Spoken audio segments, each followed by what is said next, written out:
नमस्कार दोस्तों, स्वागत है आपका मेरे YouTube चैनल मधु की पाठशाला पर। आज इस वीडियो में हनीसक्कल क्लास 6 के नेक्स्ट 2 चैप्टर्स को हम डिस्कस करने वाले हैं। प्रीवियस वीडियो में बस फर्स्ट सेकंड थर्ड चैप्टर को हमने डिस्कस किया। आई होप आपको वो समझ आया होगा।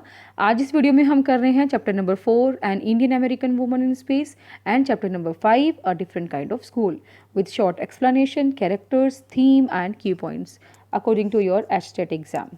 सो let's start without any delay. देखिए ये हमारी पीडीएफ है, इसमें फर्स्ट सेकंड थर्ड चैप्टर हमने डिस्कस किया। Now we will start chapter number 4। Chapter number 4 an Indian American woman in space, और इसको अडेप्ट किया गया है इस पूरे लेसन को फ्रॉम स्पैन जनवरी फरवरी 1998। तो आपको इसके अंदर कोई भी राइटर नेम नहीं मिलेगा। कैरेक्टर्स इसमें कौन कौन रहेंगे, एक ही है हमारे पास कल्पना चावला, उन्हीं की लाइफ स्टोरी के बारे में थोड़ा डिस्कस किया हुआ है। लेकिन स्पेसिफिकेशन इसका क्या है कि जब वो स्पेस शटल में स्पेस में गई थी, वहाँ से लौटते टाइम जो उनका स्पेसशिप क्रैश हो गया था उसके बारे में यहाँ पे बताया गया है। ठीक है, तो थीम क्या रहेगी इस लेसन की? The chapter teaches us how determination and hard work can help us achieve our goals. जैसे कि हमने पहले भी किया था प्रीवियस चैप्टर्स में कि आपका जो डिटर्मिनेशन होता है, जैसे पैट्रिक्स के फर्स्ट चैप्टर में हमने किया था कि आपका डिटर्मिनेशन, आपका हार्ड वर्क ही आपको क्या करता है, आपके गोल्स अचीव करने में आपकी हेल्प करता है। More over will learn about the legacy of the inspirational woman Kalpana Chawla. Yes, उसके बारे में तो हम पढ़ ही रहे हैं कि वो एक इंस्पिरेशन है सबके लिए। जो भी हमारे पास बच्चे हैं वो अपना अगर गोल अचीव करना चाहते हैं तो they must read the story of Kalpana Chawla to get inspiration. So this lesson throws light upon a tragic incident that had never happened before.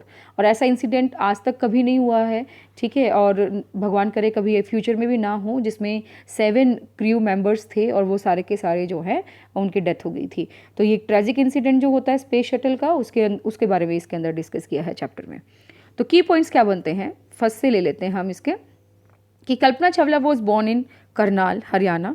कल्पना चावला कहाँ पे बोर्न हुई? करनाल में, और हरियाणा में है ये करनाल, ठीक है, हमारे खुद के स्टेट में है ये बहुत ही अच्छी बात है, एक गौरव की बात है कि करनाल से वो बिलोंग करती थी। And she married to Jean Pierre Harrison, American flight instructor. और इंडियन थी वो बाय बर्थ, और फिर अमेरिकन हुई वो आफ्टर मैरिज, और वहाँ पे उनकी सिटीजनशिप उनको मिल गई थी, तो इसीलिए इसको बोला गया है इंडियन अमेरिकन वुमन। ठीक है, then she married to Jean Pierre Harrison, वो उनके हस्बैंड हो गए। वो भी कौन थे? अमेरिकन फ्लाइट इंस्ट्रक्टर थे। लेकिन बाद में कल्पना चावला ने भी ये डिग्री जो है हासिल कर ली थी अमेरिकन फ्लाइट इंस्ट्रक्टर की। ठीक है, Kalpana Chawla studies in the Tagore school Karnal, पहले वो टैगोर स्कूल करनाल में पढ़ी थी, बाद में उन्होंने अपनी जो डिग्रीज़ हैं, हायर डिग्रीज़ जो हैं, मास्टर डिग्रीज़ जो हैं, वो वहाँ पे अमेरिका में उन्होंने पढ़ा था। Then she even enrolled in the PhD program in aerospace engineering, aeronautical engineering में, एरोस्पेस इंजीनियरिंग में भी उन्होंने क्वालिफाई किया, और PhD प्रोग्राम जो उनका पूरा किया उन्होंने।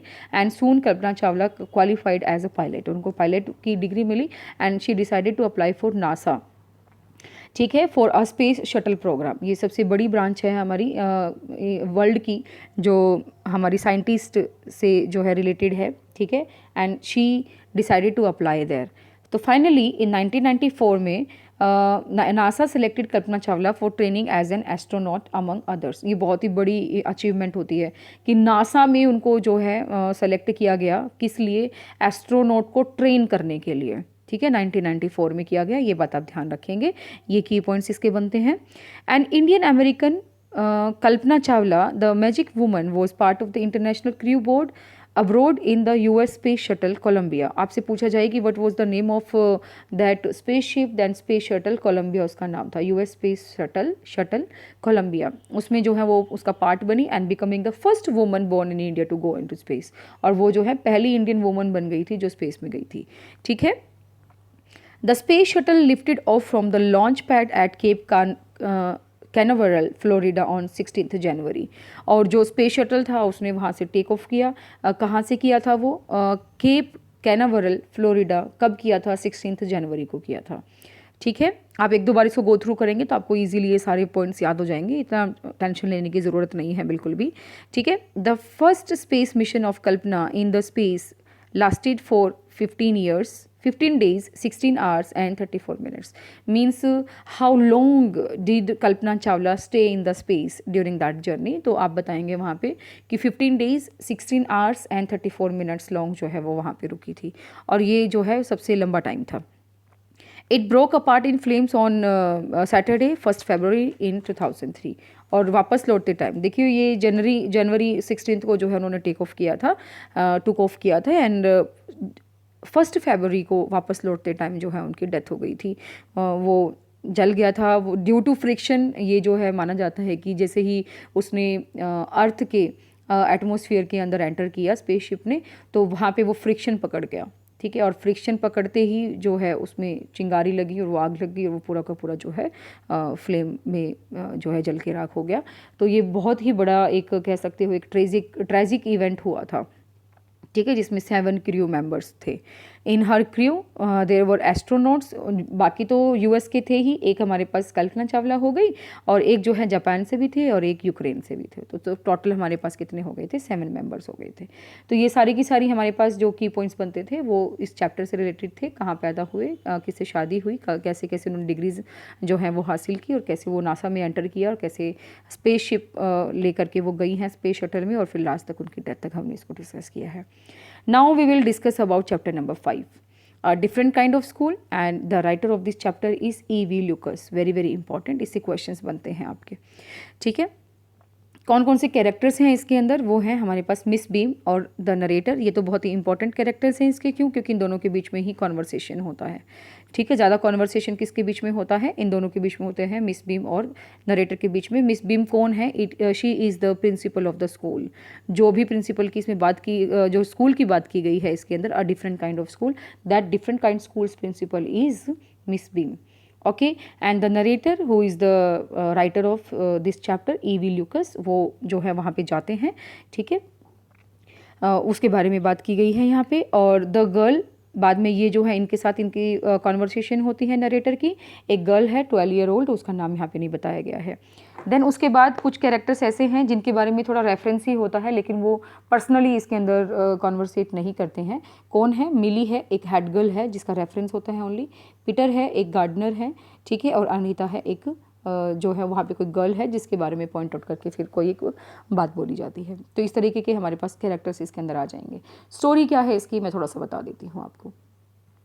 जो नरेटर है उसने डिफरेंट काइंड स्कूल के बारे में पहले कभी सुना था, लेकिन वो पर्सनली उस स्कूल को विजिट करना चाहते थे, इसलिए वो एक दिन जाते हैं वहाँ पे। एंटर करते ही उनको एक 12 साल की लड़की मिलती है ये, ठीक है। इसके साथ एक लड़का है छोटा सा 8 साल का, लेकिन लड़की ने आँखों पे पट्टी बांधी हुई है, बैंडेज हैं उसकी आइज़ पे, और लड़का जो है वो उसकी हेल्प कर रहा है उसको पाथ ढूंढने में कि भाई यहाँ से चलेंगे वहाँ से चलेंगे। तो वो फिर बताता भी है नरेटर के बारे में कि कोई किसी ने एंटर किया है, वो आया है यहाँ पे। फिर सीधा नरेटर जो है मिस बीम के ऑफिस में जाते हैं और वो कहते हैं कि स्कूल में मैं आया हूँ विज़िट करने, मैं देखना चाहता हूँ कि किस तरीके की जो लेसन्स जो हैं आप बच्चों को टीच करते हैं अदर देन एकेडमिक, ओके।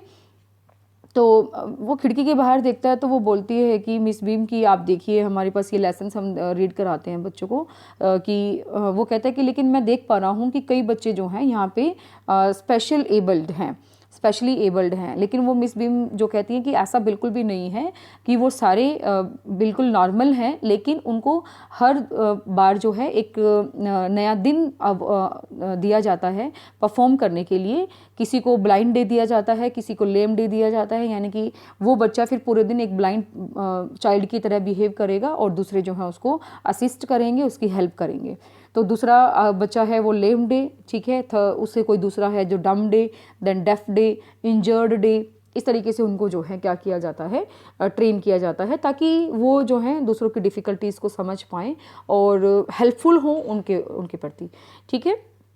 तो ऐसा देख करके फिर वो नरेटर उनको कहता है कि सच में ये तो बहुत ही अच्छी बात है, लेकिन वो खुद फिर ग्राउंड में जा कर के जो लड़की है उससे बात करता है और उससे पूछता है कि किस किस तरीके की डिफ़िकल्टीज़ वो फेस करते हैं। तो वो कहती है कि हमें सबसे ज़्यादा डिफ़िकल्टीज़ जो होती हैं अंधा बनते हैं, यानी कि जब ब्लाइंड डे होता है तभी लगता है, क्योंकि उस दिन लगता है कि हम हर बार किसी न किसी चीज़ से टकराने वाले हैं, लेकिन बाकी चीज़ें जो होती हैं फिर भी वो फन जैसा लगता है ना। डिफ़िकल्ट तो है ही है ऑब्वियसली, लेकिन कहीं ना कहीं बच्चे फ़न ढूंढ ही लेते हैं उन चीज़ों में, है ना। उनको इतना डिफ़िकल्ट बनाने की कोशिश नहीं करते हैं जितना हम बड़े होने के बाद चीज़ों को डिफ़िकल्ट बना लेते हैं, क्योंकि हम डिपेंडेंट ज़्यादा हो जाते हैं या फिर एक्सपेक्टेशंस हमारी ज़्यादा हो जाती है किसी से।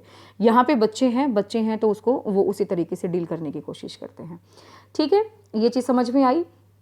उसके बाद वो मिस बीम को कॉन्ग्रेचुलेट बोल के जाता है कि she was doing a very good job in this field, कि वो बच्चों को एकेडमिक्स के अलावा भी बहुत कुछ सिखा रही है, पर्सनल एक्सपीरियंस उनको सिखा रही है। ठीक है, चलिए ये तो इसकी स्टोरी हो जाती है। उसके बाद हम इसकी थीम को डिस्कस करेंगे। थीम क्या है इस चैप्टर की, कि a different kind of school teaches how apart from education we must also learn how to be respectful of others. यानी कि एजुकेशन के अलावा भी हमें किस तरीके से एक दूसरे के लिए, दूसरों के लिए रिस्पेक्टफुल होना चाहिए, वो हमें इसमें सीखने को मिलता है। Moreover we must always help out the specially abled people and be compassionate towards them. हमें जो है स्पेशली एबल्ड पीपल की जो है मदद करनी चाहिए और उनके प्रति कंपैशनेट होना चाहिए, हेल्पफुल होना चाहिए।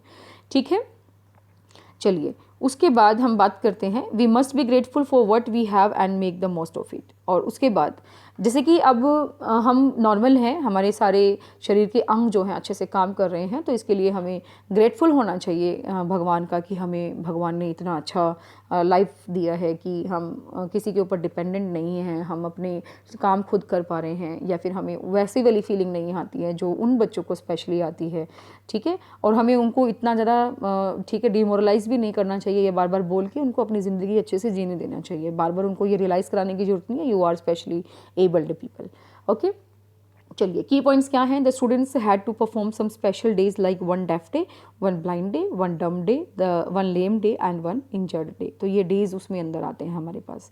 ठीक है, and the blind day was the most difficult day for the students as every time they fear that they might be hit by something. और ब्लाइंड डे जो होता है वो उनके लिए सबसे ज़्यादा डिफिकल्ट होता है। उन्हीं के ही पॉइंट ऑफ व्यू से ये बात हमारे पास सामने आती है नरेटर के। ठीक है, और वो कहता है कि उसमें एक बच्चा मान लिया कि आज ब्लाइंड बना है, वो नेक्स्ट टाइम अगर किसी और बच्चे के लिए असिस्ट करता है और वो ब्लाइंड है, तो वो ज़्यादा तरीके से उसको गाइड कर पाता है, क्योंकि कुछ डिफ़िकल्टीज़ जो उसने फेस की थी तो वो समझ पाता है कि ये डिफ़िकल्टीज़ मैंने फेस की थी, तो शायद मैं इसकी हेल्प कर दूँ, ये वो डिफ़िकल्टीज़ फेस ना करे। तो इस तरीके से उनको ये चीज़ें सिखाई जाती है। तो ये हमारे पास की पॉइंट्स हो गए हैं डिफरेंट काइंड ऑफ स्कूल के, और कुछ हमने किए हैं N Indian American woman in space. ठीक है, तो ये 2 चैप्टर्स आई होप आपको अच्छे से समझ में आ गए होंगे। कुछ अच्छा मिल रहा है from my channel then please like कीजिए, शेयर कीजिए अपने फ्रेंड्स ग्रुप में। ठीक है, और अगर आप चैनल पर नए हैं then subscribe to my channel and और इसी तरह की अपडेटेड एंड न्यू स्टाइल की वीडियो अगर आपको चाहिए हैं तो आप बने रहिएगा मधु की पाठशाला के साथ। Thank you very much.